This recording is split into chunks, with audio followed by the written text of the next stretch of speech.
In this video, I'm going to talk about why most language learners give up and how I personally came very close to doing the same thing. I'm an English teacher and I have been studying languages for years.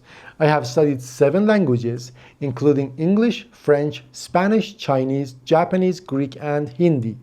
I know, on the outside, it might look like I have been consistent, but the truth is, there were periods when I stopped completely. Even a few years ago, I started this channel to document my language learning journey. But after uploading a few videos, I disappeared. Life happened. I got married, started working full-time, had responsibilities, and slowly language learning stopped being a priority. But to be honest, that wasn't the real reason. Today, I'm going to tell you why I almost stopped learning languages and why most people actually do. I think there are 6 main reasons why people quit learning languages. And today, I'm going to break them down and talk about how we can actually avoid them. So, reason number 1 is something called perfectionism. Most people don't give up languages because they are bad at it. They give up because they expect perfectionism too soon. You know, we will tell ourselves things like, I will start when I have all the resources. I will start when I have, a proper laptop. I will start in the morning when I am more energized. Or I will start when I have more time. And just like this, days turn into weeks, weeks turn into months, months turn into years.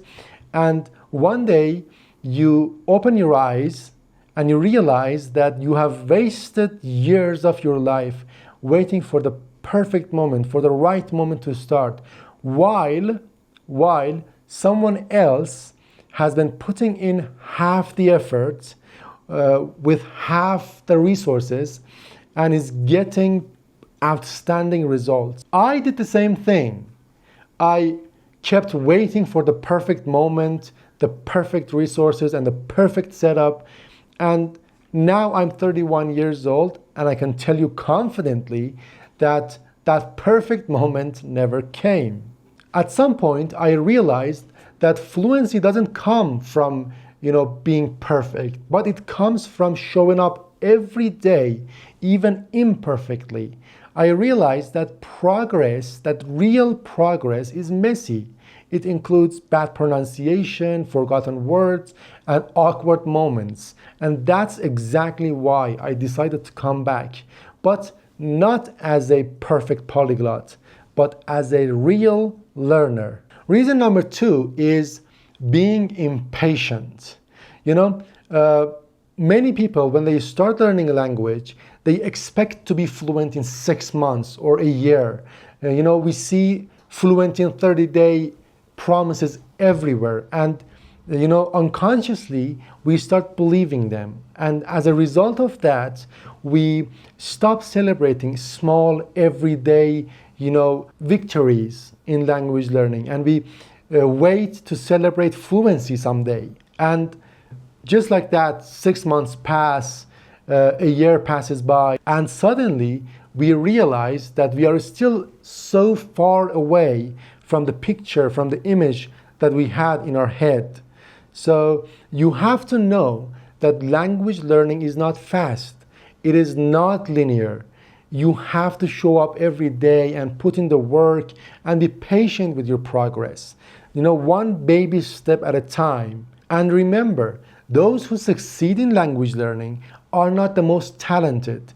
They are the most patient. Reason number 3 is something I have been struggling with a lot, and that is collecting resources instead of learning. What happens is that we often mistake collecting for learning.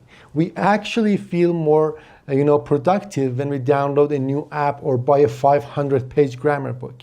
But in reality, hoarding resources is another form of procrastination. We download books, we buy courses, we bookmark YouTube videos to watch later, we save Instagram posts. But having too many resources actually creates, decision paralysis. And as a result of that, we can never decide which one to choose to follow. So having one good resource used consistently is, infinitely better than having, 10 perfect ones that are collecting dust. And reason number 4 is choosing the wrong materials. Many people force themselves to use the materials they hate, like boring textbooks on natural dialogues or lifeless exercises. But you have to know that language is communication, it is emotion, it is story. So you shouldn't learn a language like an academic subject with boring textbooks and classes. You should live the language. You should listen to music, watch movies, TV series, enjoy a good stand-up comedy, or read sports news about your favorite team in your target language. But remember, if your resources don't excite you, quitting is just a matter of time. Now we get to reason number 5. Reason number 5 is something called the learning plateau. In the beginning of learning languages, your progress feels fast. You learn new words every day, you learn basic conversations, and you improve quickly. But then later, all of a sudden, everything slows down.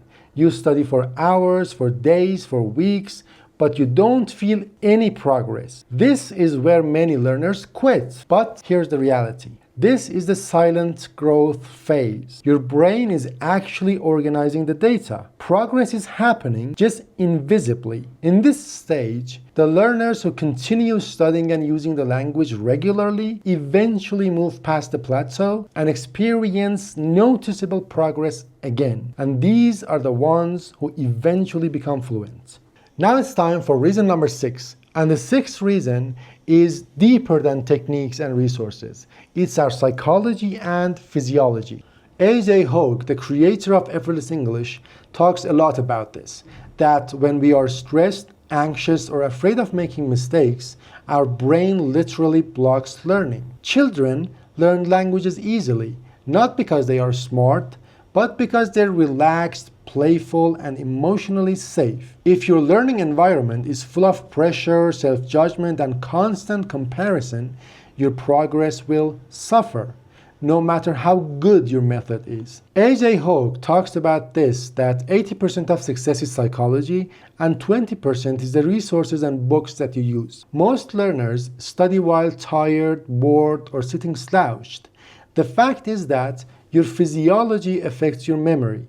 If your shoulders are down and your energy is low, then your brain is closed. You need to get yourself into a peak state of mind before starting your studying session. Move your body, listen to powerful audio, put a language podcast, go for a walk, a jog, or a run, and link the language to positive emotions. If your psychology is weak, no grammar book can save you. Just keep in mind that most people don't quit because they lack ability. They quit because they don't understand the process.